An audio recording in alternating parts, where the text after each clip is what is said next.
Hello நண்பர்களே. எல்லாரும் எப்படி இருக்கீங்க நண்பர்களே? எனது வீடியோ பாருங்க, சப்போர்ட் பண்ணுங்க நண்பர்களே. நான் பெங்களூர்ல ஒரு தனியார் கம்பெனில வேலை செஞ்சுட்டு வரேன். என் பேர் சந்தோஷ். எனக்கு வயசு 32. பெங்களூர்ல எங்க அண்ணா அண்ணி கூட தான் நான் இருக்கேன். எனக்கு போன மாசம்தான் கல்யாணமாச்சு.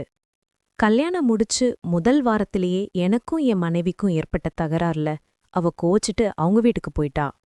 அவ பேரு வானதி. ரொம்ப அழகா இருப்பா. எனக்கு ரொம்ப பிடிக்கும் அவள. என் மேல எந்த தப்பும் இல்லைன்னு அவளுக்கு புரிய வைக்க ட்ரை பண்றேன். ஆனா எதுவுமே நடக்கல. எங்க அண்ணா டெல்லியில ட்ரெஸ் வாங்கிட்டு வந்து இங்க பிராண்டட் பேக் பண்ணி சேல் பண்ணுவாரு. ஒரு முறை டெல்லி போனார்னா திரும்பி வர ஒரு வாரத்துக்கு மேல ஆகும்.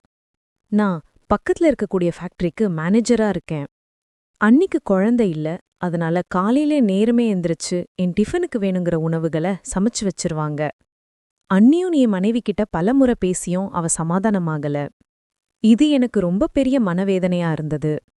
ரொம்ப மனவிருத்தில ஒரு நாள் குடிச்சிட்டு வீட்டுக்கு வந்தேன். நான் வரும்போது எங்க அண்ணி வேலைகளெல்லாம் முடிச்சிட்டு துணி துவைச்சு காய போட்டுட்டு இருந்தாங்க. வேலை செஞ்ச கலப்புல அவங்க போட்டிருக்கிற ட்ரெஸ்ஸும் அவங்க இடுப்பும் என்ன வேறு விதமாக சிந்திக்க வச்சது. ஒரு மாதிரி மூடாகி என்ன அறியாம நான் பக்கத்துல போய் அவங்க மேல கை வச்சேன். அவங்க உடனே என் கைய பிடிச்சு தடுப்பாங்கன்னு எதிர்பார்த்தேன். ஆனா அவங்க எந்த எதிர்ப்பும் காட்டாம கதவை தாழ்பால் போட்டாங்க. எங்க அண்ணன் இல்லாத ஏக்கமோ என் மனைவி இல்லாத துக்கமோ நாங்க 2 பேரும் சேர வழி செஞ்சது. கட்டிப்பிடிச்சு நெத்திலும் கன்னத்திலும் முத்தங்களை கொடுத்தேன். அண்ணியும் என்ன அரவணைச்சு முத்தம் கொடுத்தாங்க. உடனே சுதாரிச்சுக்கிட்ட நானு அண்ணிய உடனே விலக்கி விட்டு கதவு திறந்து வெளியே போயிட்டேன். என் மனைவிக்கு அண்ணி மேல நல்ல அபிப்பிராயம் இல்ல. அதனாலதான் கோவிச்சிட்டு போனான். கரெக்டா நானு அரைக்குறை ஆடையோட கதவு திறந்து வெளியே வரும்போது என்னோட மனைவி எங்க வீட்டுக்கு முன்னாடி நின்னுட்டு இருந்தா. அவளை கைய பிடிச்சு வீட்டுக்குள்ள கூப்பிட்டு போய் ஏதோ நடக்கல, அவங்க எங்க அண்ணி, நீ தப்பா நினைக்காதேன்னு சமாதானப்படுத்தின. அண்ணி எதுவுமே பேசாம ரொம்ப மௌனமா இருந்தாங்க. அந்த மௌனம் பல விஷயங்களை சொல்லுச்சு. என் மனைவியோ கத்து கத்துன்னு கத்துனா. அதன் பிறகு கோவிச்சிட்டு போன மனைவி எங்க வீட்டிலே தங்கிட்டா. ஆனாலும் என் மேலையும் எங்க அண்ணி மேலையும் ஒரு பார்வை இருந்துட்டே இருந்துச்சு. டெல்லிக்கு போன அண்ணா தீபாவளி சீசன் வருதால என்னால உடனே வர முடியாது, 2 மாசம் ஆகும்னு சொன்னாரு. டெய்லி நைட்டு பெட்டுக்கு அறையில எனக்கும் மனைவிக்கும் சண்டை வந்துட்டே இருந்துச்சு. உனக்கும் உங்க அண்ணிக்கும் இடையில என்னன்னு என்கிட்ட உண்மைய சொல்லு, எனக்கு எல்லாமே தெரியும்னு சண்டை போடுவா. நானும் புத்தி பேதலிச்சு போய் மனசு மாறினது உண்மைதான். ஆனா எங்களுக்குள்ள எந்த தவறும் நடக்கல. அத அவகிட்ட எப்படி சொல்லி புரிய வைக்கிறதுன்னு எனக்கு தெரியல. 1 மாசம் கடந்தது. அண்ணி திடீர்னு ஒரு நாள் பாத்ரூம்ல மயக்கம் போட்டு விழுந்துட்டாங்க. நாங்க 2 பேரும் ஹாஸ்பிட்டல் கூட்டிட்டு போய் சேர்த்தோம். அங்கதான் நாங்க எதிர்பார்க்காத மிகப்பெரிய சோகம் நடந்துச்சு. அண்ணி கருத்தரிச்சிருக்காங்க. அண்ணன் இல்லாதப்போ எப்படி உங்க கருத்தரிச்சாங்க அப்படின்னு என் மனைவி என் சட்டைய பிடிச்சு கேட்டா. என்னால எதுவுமே பண்ண முடியல. நான் என்ன சொன்னாலும் கேக்குற மனநிலையில அவ இல்ல. ஹாஸ்பிட்டல் அண்ணி தனியா இருக்கும்போது கேட்டேன். அண்ணி எந்த பதிலும் சொல்லாம மௌனமா இருக்காங்க. எனக்கு ரொம்ப பெரிய குழப்பமாயிருச்சு. என்ன பண்றதுனே தெரியல ஃப்ரெண்ட்ஸ். ஹாஸ்பிட்டல்லேருந்து வீட்டுக்கு கூப்பிட்டுட்டு வந்துட்டோம். இந்த விஷயத்த அண்ணாக்கு சொல்றதா வேண்டாமான்னு பெரிய குழப்பம் இருந்துச்சு. தயக்கத்தோட அண்ணாக்கு ஃபோன் செஞ்சு நடந்த விஷயத்த சொன்னேன். அண்ணா எதுவுமே பேசாம ஃபோனை வச்சிட்டாரு. என் மனைவி வீட்ல உள்ள பொருட்களை எல்லாம் அடிச்சு உடைச்சா. எனக்கு நைட் ஃபுல்லா தூக்கமே வரல.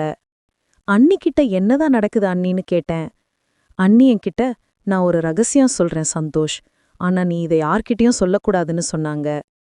அன்னிக்கும் பக்கத்து தெருவுல இருக்கிற முஸ்லீம் பாய்க்கும் தொடர்பு இருக்கு. அவர் மூலமா தான் கரு உருவாதி இருக்கு. நான் கல்யாணமான நாள்ல இருந்தே பல முறை உங்க அண்ணா கிட்ட நான் கேட்டிருக்கேன். ஆனா என்ன முழுமையா அவர் திருப்திப்படுத்தவே இல்ல. நானும் எவ்வளோ நாள் தான் பொறுமையா இருப்பேன் சந்தோஷ், எனக்கு வேற வழி தெரியாம இப்படி தப்பு பண்ணிட்டேன் அப்படின்னு சொல்லி அழுதாங்க. உங்க அண்ணா கிட்ட என்னால முகம் பார்த்து பேச முடியாது, அதனால இந்த பழிய நீதான் ஏத்துக்கணும்னு என்கிட்ட சொல்லி அழுதாங்க. அண்ணி, என்னை நம்பி ஒரு பொண்ணு வீட்ல இருக்கா, நான் எப்படி பழிய ஏத்துக்க முடியும்னு சொன்னேன். நம்ம குடும்பமானம் உன் கையில தான் இருக்கு சந்தோஷ், நீதான் என்னை காப்பாத்தணும்னு சொன்னாங்க. நான் பயத்துல என்ன சொல்றதுன்னு தெரியாம அண்ணாக்கு ஃபோன் பண்ணி, அண்ணா, அண்ணியோட இந்த நிலைமைக்கு காரணம் நான் தான்னு சொல்லிட்டேன். வீட்ல பெரிய ரணகலம் ஆயிருச்சு. வெக்கத்துல கூனி குறுகி நின்னேன். என் மாமனார் மாமியார் எல்லாம் வந்து என்னை கிழிச்சு தொங்க விட்டுட்டாங்க. ஒரு வாரம் கழிச்சு அண்ணா பழங்கள் எல்லாம் வாங்கிட்டு வந்தாங்க. எந்த கோபம் இல்லாம அமைதியா அண்ணி கூட சிரிச்சு சிரிச்சு பேசுனாங்க. நான் அண்ணாம பார்த்ததுமே போய் கால்ல விழுந்துட்டேன். அண்ணா மன்னிச்சிடுங்க, நான் தெரியாம தப்பு பண்ணிட்டேன்னு சொல்லி அழுதேன். அப்போதான், அண்ணா, இந்த குடும்பத்திற்காக நீ செஞ்ச தியாகம் இருக்கே, என்னால வார்த்தைகளால சொல்ல முடியாது. அன்னிக்கும் அந்த முஸ்லிம் பைக்கும் தொடர்பு இருக்கிறது எனக்கு நல்லாவே தெரியும். தெரிஞ்சுதான் உங்க அண்ணிய விட்டு இவ்ளோ வருஷம் விலகியே இருந்தேன். அவங்க 2 பேரும் உயிருக்குயிரா காதலிச்சிட்டு இருந்தாங்க. அது தெரியாம அவங்க அப்பா கல்யாணம் பண்ணி வச்சுட்டாரு.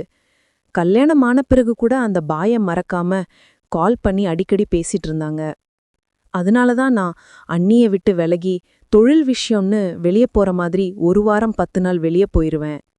நீயும் வேலைக்கு போறதால இவங்க 2 பேரும் சேர்றதுக்கு நல்ல வாய்ப்பா நம்ம வீடு அமைஞ்சது. அங்கதான் திடீர்னு ஒரு பிரச்சனை வருது, உன்னோட மனைவி ரூபத்துல.